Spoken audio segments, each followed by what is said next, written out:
Namanje sisavumelana ngokuthi imfundo sayinikezwa uhulumeni wentando yeningi isehluleka ukusenza sivulele imboni ezosiqasha thina nalabo bakwethu esifunda nabo.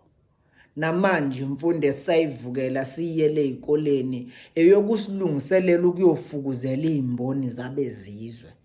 Imfundo ababevele beyicreatela ukufeza inhloso zabo zokuyodlala igalofu ngesikhathi ingane yomuntu omnyama iklinye ngothaye ehhovisi bayikhohlise ngeaircon bese nayijabula la abangani bayo beyincoma bethi sebenza kahle itholowe gazi. Besha abanye kubo beqoma imisele yemigwaqo befukula befuzula. Sibuye emndenini la obhuti nosisi bethu sibabona ngankathi lokhu isikhathi eside baseyincwadini ngoba ukufunda kakhulu kusho ukuhola kakhulu.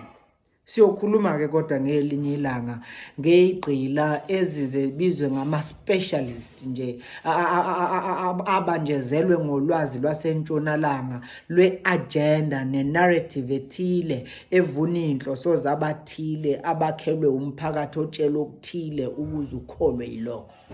Okuthile ke lokho abanye abaze bafe bekholwa ukuthi yikho kuyinkolo abaphuphuthekisa nangayo abancane babo. Kodwa ke okwamanje ngikwezemfundo noqeqesho.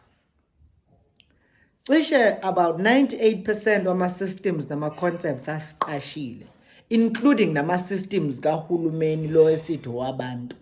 Abhalwe yilaba abantu esike sicabanga ukubaxosha la eNingizimu Afrika ngelithi bayizifiki.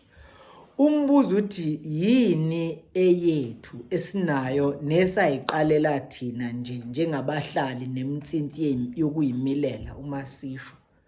Kuncane kakhulu uma kukhona.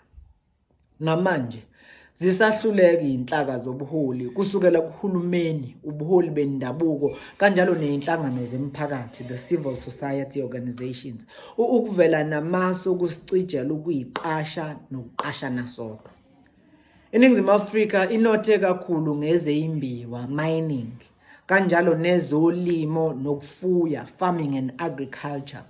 Iphindi inothe kakhulu ngamakhono ezikaqeda isizungu nezemidlalo, sports, arts and culture. Kodwa bambalwa kakhulu ukuthina abaqeqeshwe ngolwazi lokuthi lamagugu siwasebenzisa kanjani ukuthi abeke ukudla etafuleni lengane yomuntu omnyama. Kuyadabukisa ukwazi ukuthi kufanele uzumanage womhlophe ukuze ukwazi ukuyoperforma phesheya. Mhlophe lowo othatha yonke imali yethu yokubhala nezwi akusebenzisa ukufukula inkampani yakhe ehweba ngamadola aseMelika ngesikhathi wena uginqa izithupha zika lift ukubuyisela ekhaya emveni kokushayelwa ihlombe ushayela izandla nama comments ezincomo ezinkundleni zokuxhumana. Sikushiya njengenselelo kwiminyaka kahulumeni yezemfundo noqeqesho kanjalo neyezenhlala kahle ukuhlola ukuthi yenzo kwanele yini ukuthi sihlomise ngokuyikho.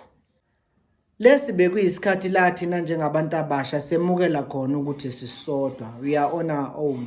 Siyeke ukulindela usizo esingalwazi luyovelaphi.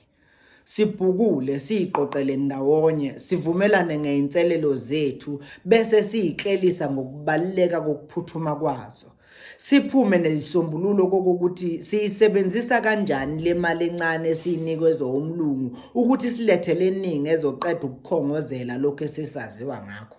Siyigcina kanjani iseculator lapha phakathi kwethu omunye thenga komunye ukuze sifukulane.